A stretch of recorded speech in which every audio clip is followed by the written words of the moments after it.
बिहार की पॉलिटिक्स में औरतों का रोल हमेशा एक कॉम्प्लिकेटेड मसला रहा है, मगर हैरत की बात है कि वो लेफ्ट पार्टी जो हमेशा वीमेन रिप्रेजेंटेशन एंड एम्पावरमेंट की बात करती हैं, उन्होंने बिहार असेंबली इलेक्शन में अपने 33 कैंडिडेट्स में सिर्फ एक औरत को मैदान में उतारा। नीतीश कुमार जो बरसों तक बिहार के चीफ मिनिस्टर रहे, उन्होंने एक मजबूत वीमेन वोट बैंक बनाया जो कास्ट और रिलीजन से ऊपर था। इलेक्शन से कुछ हफ्ते पहले उन्होंने एक बड़ा ऐलान किया कि हर औरत को 1 लाख रुपए की फाइनेंशियल सपोर्ट दी जाएगी ताकि वो अपना बिजनेस शुरू कर सके।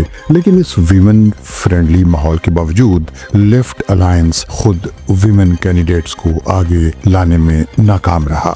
ये है आउटलुक मैगजीन में स्नेगेंदु भट्टाचार्य की कमेंट्री।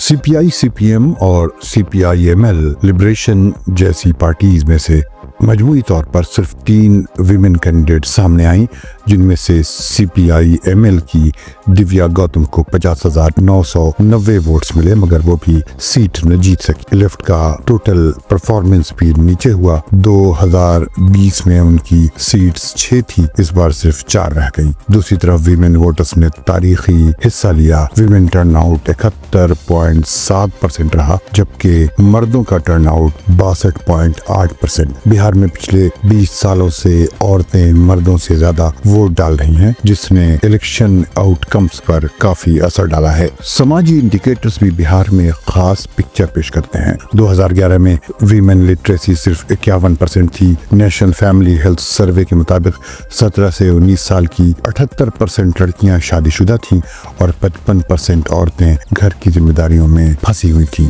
उसके साथ साथ बड़ी तादाद में मर्द बाहर स्टेट्स में काम करने जाते हैं, जिसका मतलब है कि घरों, खेतों और रोजमर्रा जिम्मेदारियों का बोझ औरतों पर आ जाता है। यही सबब है कि औरतों की पॉलिटिकल पार्टिसिपेशन मुसलसल बढ़ रही है। 2025 के इलेक्शन में मजमूई तौर पर 255 वीमेन कैंडिडेट्स थीं, जिनमें से 29 कामयाब हुई, मगर सिर्फ 3 अपोजिशन से। ये नंबर्स 2020 की 370 कैंडिडेट से बहुत कम है। यही वो कॉन्टेक्स्ट है जिसमें लेफ्ट पार्टीज की वीमेन रिप्रेजेंटेशन पर सवाल उठता है। सीपीआईएमएल के जनरल सेक्रेटरी दीपंकर भट्टाचार्य का कहना है कि ये मसला औरतों की विनेबिलिटी का नहीं, बल्कि ये कॉन्स्टिट्यूंसी के लिए राइट लोकल कैंडिडेट का है। उनके मुताबिक उनके हिस्से में जो सीट्स आई, उनमें बेस्ट चॉइस मर्द ही निकले। लेकिन सवाल यह है कि अगर लेफ्ट वाकई वीमेन एम्पावरमेंट की बात करता है, तो वो अपने अंदरूनी सिस्टम में औरतों के लिए सीट्स क्यों नहीं महफूज रखता। 2023 में सरकार ने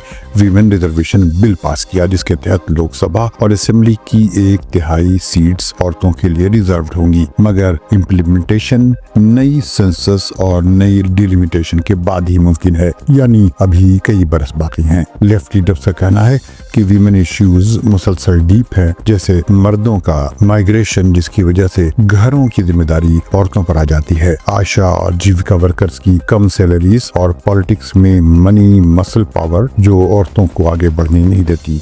झा कहते हैं कि पॉलिटिक्स में जो औरतें नजर आती हैं वो ज्यादातर पावरफुल मर्दों की रिलेटिव्स होती हैं, जबकि ग्राउंड लेवल वीमेन की जगह बहुत लिमिटेड है। इलेक्शन कमीशन के एक्सटेंसिव डिप्लॉयमेंट में जीविका दीदी, जो तकरीबन 1.4 million self help group women हैं, बड़ी तादाद में पोल प्रेस में शामिल रहीं। लेकिन ये अंदाज़ा लगाना बहुत मुश्किल है कि उन्होंने वोट किस तरफ दिया। लेफ्ट लीडर्स कहते हैं कि ये इलेक्शन कास्ट और welfare schemes, religion based polarization और रूलिंग कोलिशन के नैरेटिव के बीच वीमेन इश्यूज को पीछे छोड़ गया, और यही लेफ्ट की नाकामी थी। सीपीआईएम के मोहम्मद सलीम का कहना है कि लेफ्ट को सेल्फ क्रिटिकल होना चाहिए। हम औरतों के लिए बोलते हैं, मगर उनकी रिप्रेजेंटेशन पार्टी लीडरशिप में बहुत लिमिटेड है। हमें औरतों को एक्टिव पोजीशंस में लाना होगा। उनके मुताबिक लेफ्ट की कैंपेन वीमेन के असल मसलों पर फोकस करने में नाकाम रही, जबकि जेडीयू और BJP women centric welfare schemes जैसे जीविका लिकर बैन सेफ्टी मेजर्स को अग्रेसिवली प्रमोट कर रहे थे। नतीजा ये है कि औरतों की पॉलिटिकल आइडेंटिटी बिहार में तेजी से तब्दील हो रही है। वो सिर्फ वोटर्स नहीं रही बल्कि डिसीजन मेकर्स बन रही हैं।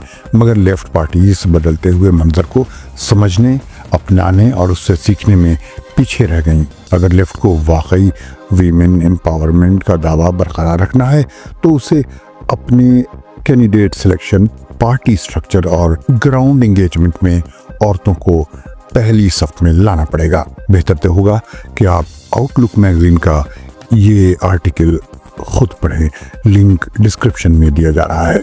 ये प्रेजेंटेशन कैसा लगा कमेंट में ज़रूर बताइएगा। रेडियो देश के देखने वालों को फैजुल्लाह का सलाम।